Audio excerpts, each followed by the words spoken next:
So take a look at these guys. I created this sticky pad here. There's 100 pages on this sticky pad. 100 pages. Every single page represents 2,000 years. 2,000 years. Homo sapiens sapiens, who we are, existed for this long. Okay, this is our history. 2,000 years, every single page. This one page is, when Jesus was born. This is basically where Egypt was, right? I wanted you guys to have a visual understanding how little of our history we are looking at. So what I'm interested is this. Why did we evolve into what we are? And that's where I want to start. So let's have some fun and just play with this idea what I'm going to throw at you. Okay, don't think about it too much, just go with it and have fun with it. So let's go on a time travel together. Okay? Let's think that this is 72,000 AD right now. Africa. You're a Homo sapiens sapiens already, and you're 6 hours into a hunt. And you are tracing and tracking down a kudu, which is a large antelope. And you're getting very close to it. You know that the animal is fatiguing and you're getting ready to make the final push. And at this point, after 6 hours tracking it, you know this animal really well. Because every single footprint is helping you to know better this animal. You know exactly if they're hungry, you know if it's thirsty, you know if it's happy, you know if it has a tired neck because it's carrying a large set of horns. You know every single thing about this animal, and you're getting closer and closer. And you know that you're going to be able to push yourself to your limits. And when you push yourself to your limits, there's no other mammal who can possibly keep up with you, because you are the most endurance, you have the best endurance capability from all mammals that exist. So you know, as long as you pay attention to yourself and you're keeping a nice balance in your inner world and you don't get dehydrated and you don't push yourself too hard, there's no other animal that can possibly, keep up with you. So you keep going at it, you keep going at it. You also pay attention to your outer environment. Because you and I here today, you might not really pay attention when you take a breath. But when you're out in nature, you used to pay attention to every single breath you took. Because every breath came with a bunch of information into your brain.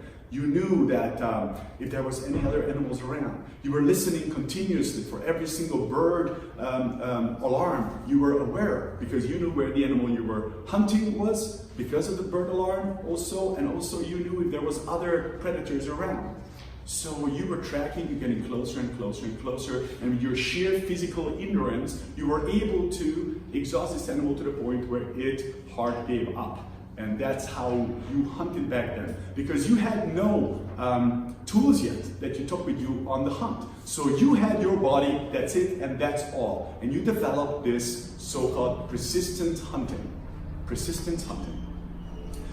So let's go a little bit closer to our present time. Let's say 30,000 years ago, AD, Australia. 8 Aboriginal Australians left in a muddy seaside footprints, and those fossilized. We found these footprints in 2006. Now what's interesting about these guys is that then there were 8 of them, and they were running at a pretty unbelievable pace. They were running so fast that from the analysis of the footprints, we were able to determine that one of them was running 23 miles per hour. Now that's about 2 miles per hour slower than Usain Bolt ran when he ran the world record. So that's quite fast. And that was in a slippery, muddy place, barefoot. They calculated if this person would have worn shoes and run on a rubberized floor, he could have easily ran 28 miles per hour. And who knows if he was running at his maximum capability or not. Now let's go to Europe, 25,000 AD. Cro-Magnon people, you might have heard of them. Why are they interesting? They're interesting because they're really the first Europeans, the first European Homo sapiens sapiens. We were able to examine their bones. And what's interesting about the bones, when the ligament attaches to the bone, it creates a bony protrusion. And more force goes through your body, a joint, the protrusion gets larger. So we were able to calculate on every single joint what kind of forces went through those bodies. And what we found was extraordinary. that every single one of those Romanian people, based on how much force went through their bodies, they could have theoretically beat every single Olympic athlete who won at the Olympics. So the forces that went through their bodies were extraordinary. These people's capabilities was just something that is kind of difficult to comprehend today. All right, so let's come a little bit even closer. Now we are, let's say, 1,000 before, we started to count Christ years, right? Greek times. There was a gentleman whose name was, I always have a hard time with this, Amstas. Amstas lifted up a 1,058-pound boulder. What's interesting about this is that this boulder, till present day, you can find it in a museum. There is, they carved on it what actually took place. And this guy supposedly lifted up this stone up to his hip level. Now, 1,058 pounds is a very heavy weight. Currently, the world's record in deadlifting is 1,102 pounds, but that is performed with a bar that you can actually hang on and lift up. So that's quite significant. There was another guy, also during Greek times, who, his name was, I'm going to tell you, Bybon. Kind of cool names. So Bybon lifted up a 315-pound boulder above his head with one arm. Now, that piece of boulder is still available as well in the museum with the carving on it. Bybon lifted this up above his head. You don't necessarily need to believe that, but when it comes to stuff like this, you might play with the idea. So, by the way, ever since the Greek times, many people tried to lift this particular weight up, and no one ever been able to do it. There was one guy who lifted it up to his shoulder level back in the 1800s, but that's it. 315 pounds with one arm over your head. It's quite fantastic. All right, so let's come a little bit closer. What was going on in Africa while all this was taking place? There's a very interesting pygmy hunting technique. Pygmies are relatively small, structured Africans, Homo sapiens. Now, they developed this hunting technique where they snuck up on elephants, they run underneath the elephant, they stab them from underneath, they ran away and hid away from the elephant afterwards. Now, I don't know if you guys ever been around elephants. I had the good fortune to be attacked by elephants several times in my life. And I know how that feels when an elephant is running at you, let alone the whole idea to go to this animal and try to kill it with, single-handedly. It's quite fascinating. Now, Maasai warriors. Maasai warriors, there was an initiation phase, there was a process of becoming a man, from a boy becoming a man. One of the things you had to do, you needed to kill a lion. But the way how you killed a lion was you were allowed to use a spear. You went up to the lion, you grabbed its tail, and then holding onto the tail and killing it with a spear is the process they used. Again, for all of us here in the modern world, that sounds like superhuman, nothing else but superhuman. Tutsi initiation ceremonies were recorded back in the earlier part of the last century. These are recorded events. We have photographs of these events. Tutsi ceremonies basically, again, turning from boy to man, you had to perform a certain type of tasks. You needed to be able to jump over your own height. If you couldn't do that, you couldn't become a man. Now, these photographs and the people who witnessed this, they measured the heights these people were jumping over. And frequently, they jumped over 2 meters 52 centimeters. Just that you know, the current world record in high jump is 2 meters 45. So, and that height was regularly jump over. We have pictures of this, we have measurements of these. These are the Tutsi initiation ceremonies. 1957, let's come even closer to today. 1957, Jean-Pierre Hollet, an anthropologist from Holland, was in Africa doing scientific research, and his camp was attacked by a leopard.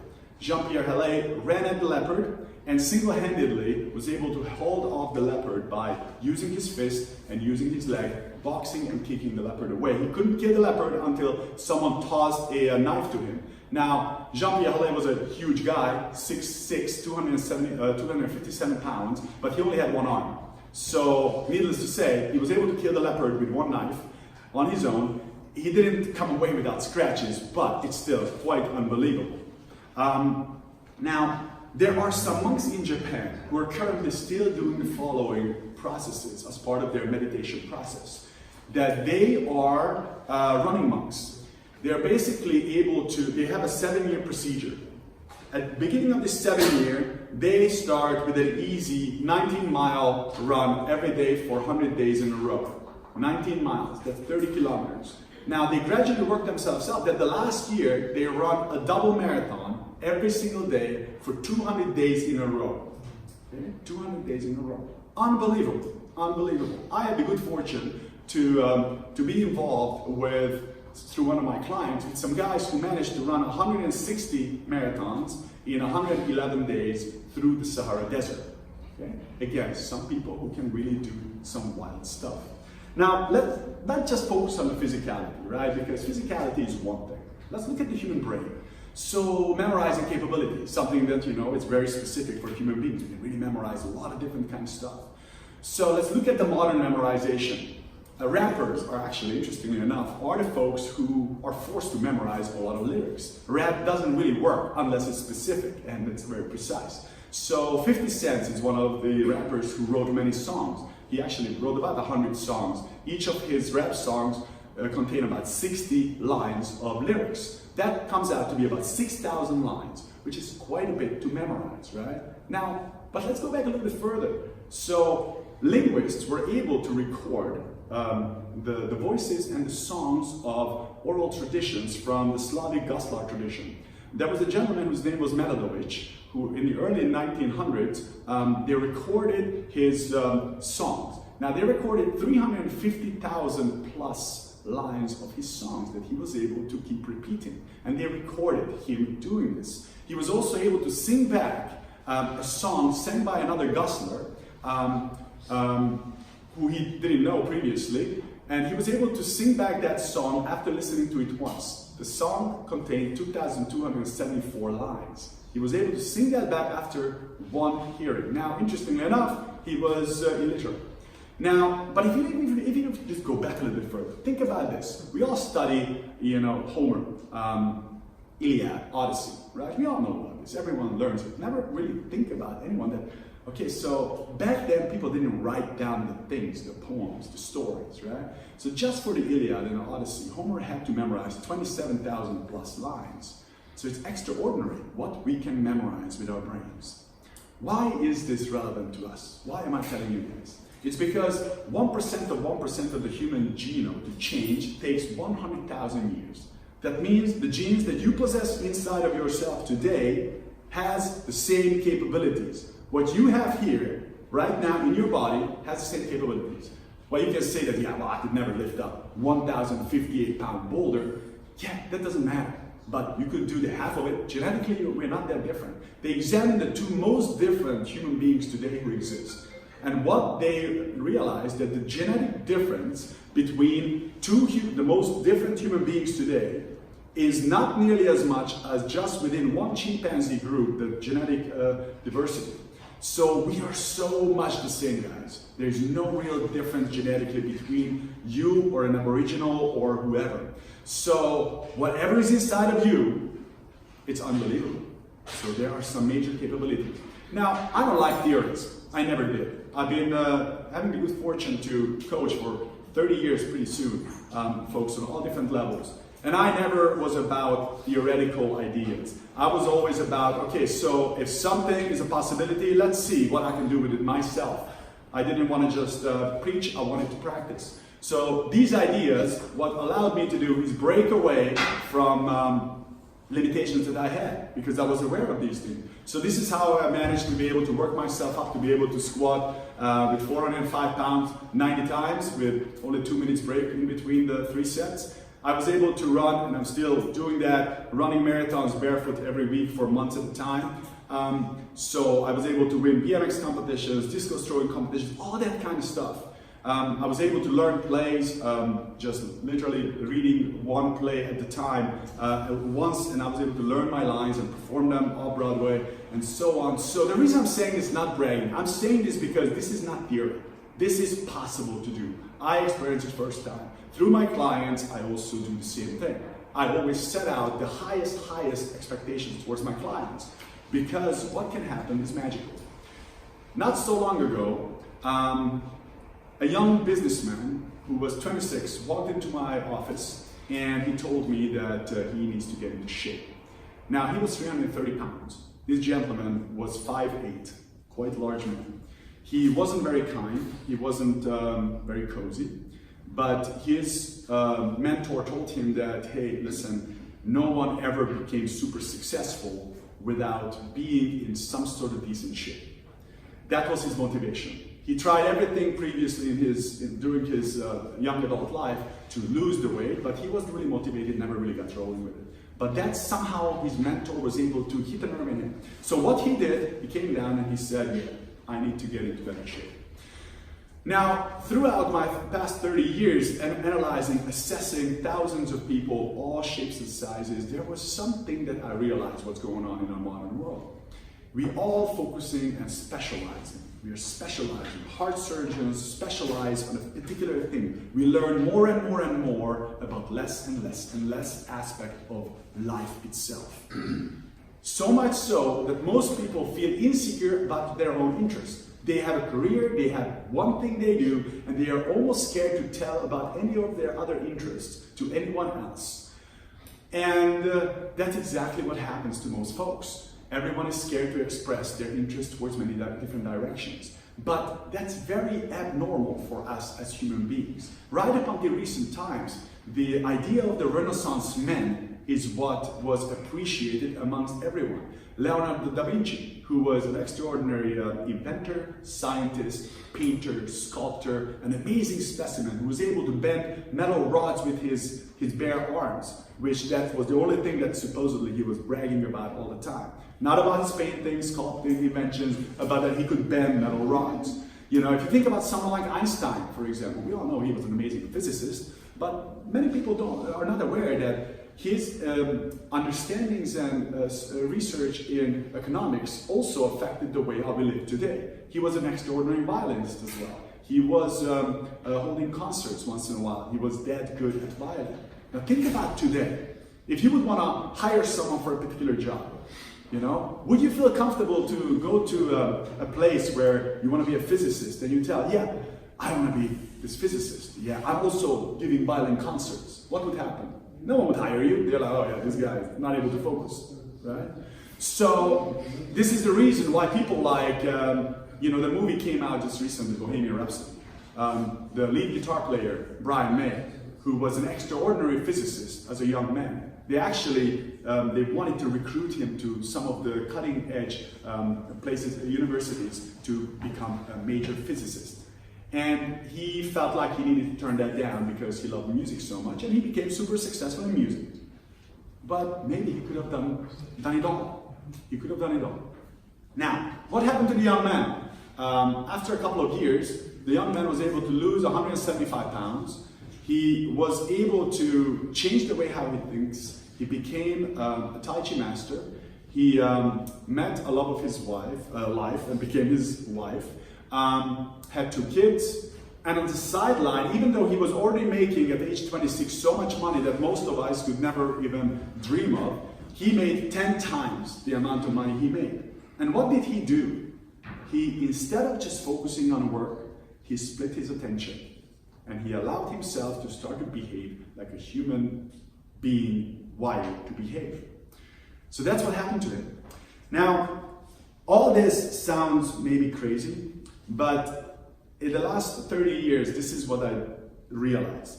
When you want to take better care of yourself, you need to open up your mind. And you need to be able to go about your life physically in many different ways. Practicing one sport, going to the gym regularly, that's not well-being. You cannot do that till the day you die. I am interested always about processes that work from this day on until, you know, you die, until age of 100, 110, whatever you end up deciding to live, you know. So these processes all can work. If you put all of these skills, survival skills, into practice, and you work on your mind differently, and you go towards your desires, now that's the whole package itself contributes a very vital, very capable human being. Single ideologies, single processes don't ever work. So this is what Bob and I were so excited about joining forces, and we've both been at this for a long time, for 30 years or so, both of us. And it was very exciting for us that he came from one angle, I came from another angle, and then we realized we had a lot of overlap. So this is what we started to intertwine our processes. And this processes, what we are trying to do is not only going to create your strongest years coming your way, but at the same token, when people work on themselves this way, what we do, we are changing the world from the inside out. Because when you're like that, when you're this very holistic, complete human being who accesses a big percentage of your genetic DNA, that's when we can create something that's exciting for us. So, Bob, thank you very much. This is basically what I wanted to kind of throw out there for you. It's a lot of information, but it kind of maybe gives you an idea of what exactly I'm doing and why I'm so stuck up on these primordial rituals. Thank you very much.